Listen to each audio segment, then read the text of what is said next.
Welcome to the Daily DLP. I'm your host, Ash Thompson, and today I'm going to take a look at the free agent pass rushers the Lions might want to take a look at when free agency's legal tampering period begins on Monday. Let's get it on!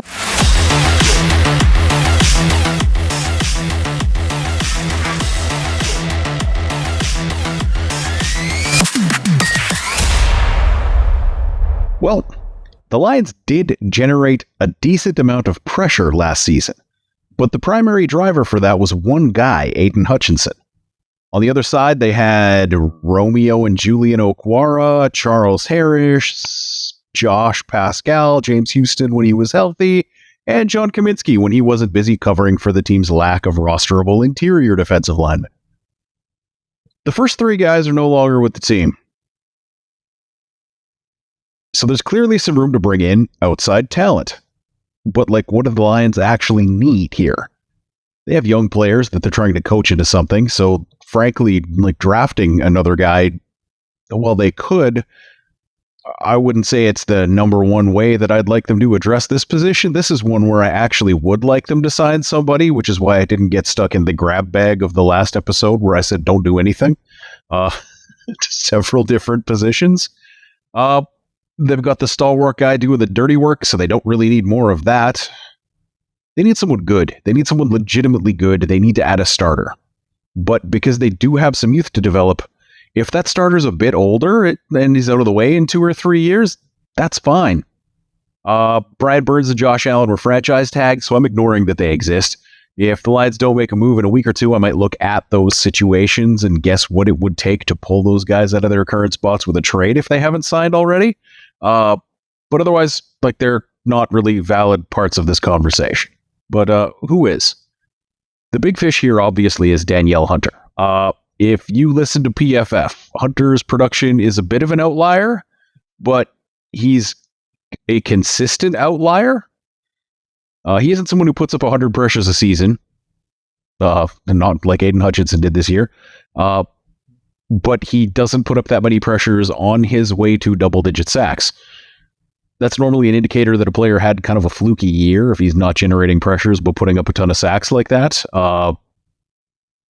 Particularly in a contract year, that's the kind of player you generally want to avoid. But he's been closing the deal at an improbable rate relative to his really good plays for a decade at this point.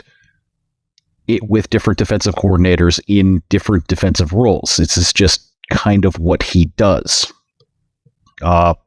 He's exactly the kind of player the Lions need to take advantage of Aiden Hutchinson, frankly. The relentless pressure that he brings from the other side, this would be an excellent counterpoint to that, the guy who just finishes.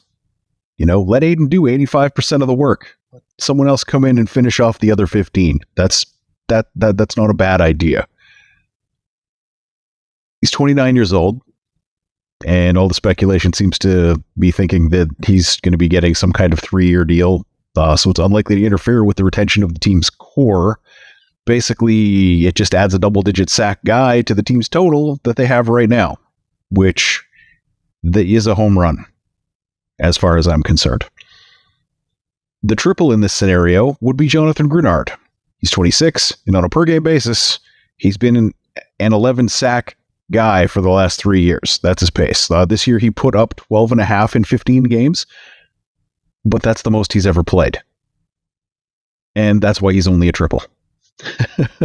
When he's on the field, I would absolutely rather have Jonathan Greenard than Hunter. But his age matching up, he could be one of those core pieces for the Lions going forward. But his availability or lack thereof means he's probably only going to get kind of a similar deal to the much older Hunter.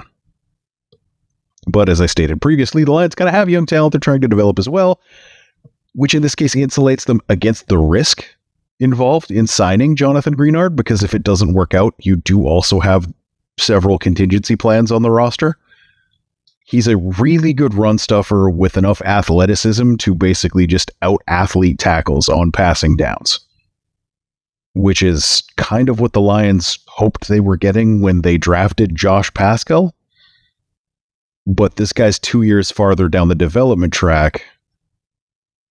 I don't know. I think he's a great fit for the Lions. So who's my double? Dorrance Armstrong is going to be a cheap but effective player for whoever picks him up, if there are certain things in place.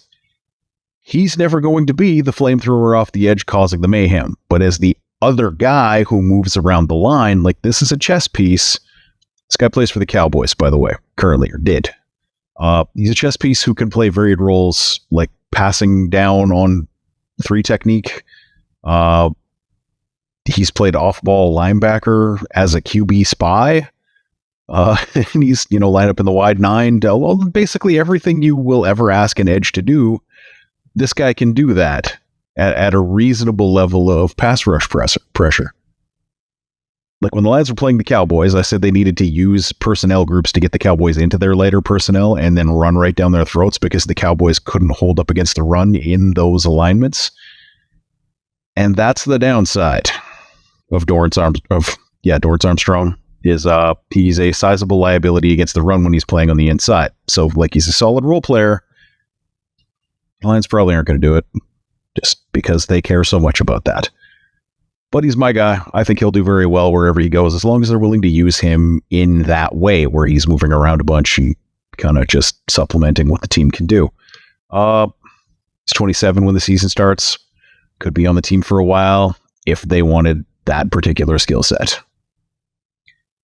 Who's my single? This is a guy I've actually been getting asked about like basically all season on Twitter in every discussion about who the Lions might be able to bring in off the free agent list upcoming. It's AJ Epinesa. Smart player. And he kind of is what he is, but that's pretty good. He's a 6 or 7 sack guy who plays the run reasonably well and reads plays pretty well for a lineman. He's never grabbed a full-time role in Buffalo. Like, they've been constantly hunting big game pass rushers when they had this guy, but he's basically in 4 seasons, he has 4 starts and 15 and a half sacks. But 13 of those came in the last 2 years. And in those 2 seasons, he has had a sack every 33 pass rush snaps he played and a pressure every 8.5 pass rush snaps. Just for reference, Aiden Hutchinson, whom we all love, has a sack every 54 pass rush snaps in his career and a pressure every 7.2. Like that's really good for a starting defensive lineman. So having AJ Epinesa come in and kind of be his backup and occasionally play on the other side doesn't seem like a terrible idea. I don't expect him to maintain that kind of production in heavy use for an entire 4-year deal or anything like that. But I also don't expect him to make more than about $5 or $6 million a year with a pile of bigger names on the market.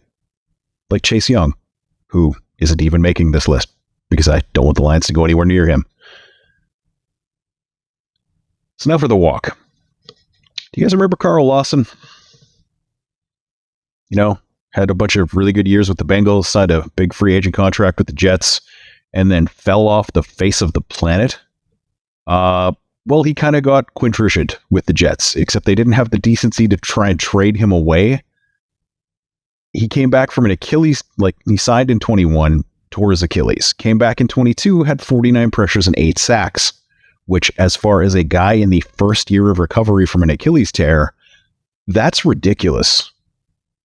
But because he's not a perfect fit for what Jets head coach Robert Saleh wants to do, it was just decided he wouldn't even dress for most of the games in 2023 despite being healthy. And he talked about it when he was asked, but he never threw the coaches under the bus. He just said things like around the trade deadline, he'd love to go somewhere where they might actually let him play. He's 6'2", 265, so he's not a guy that's kicking inside, but this is a real tough guy who plays the run really well. And if you were trying to replace Charles Harris's snaps from last season with a veteran at a price likely south of $5 million a year, Lawson is the guy you want to sign. And that's it. That's my package of 5 pass rushers that I think the Lions should go after at various price points. Jeff put out a spicy rumor that a bunch of hacks have stolen and run with, so tomorrow I'm talking about corners, and we'll discuss that then.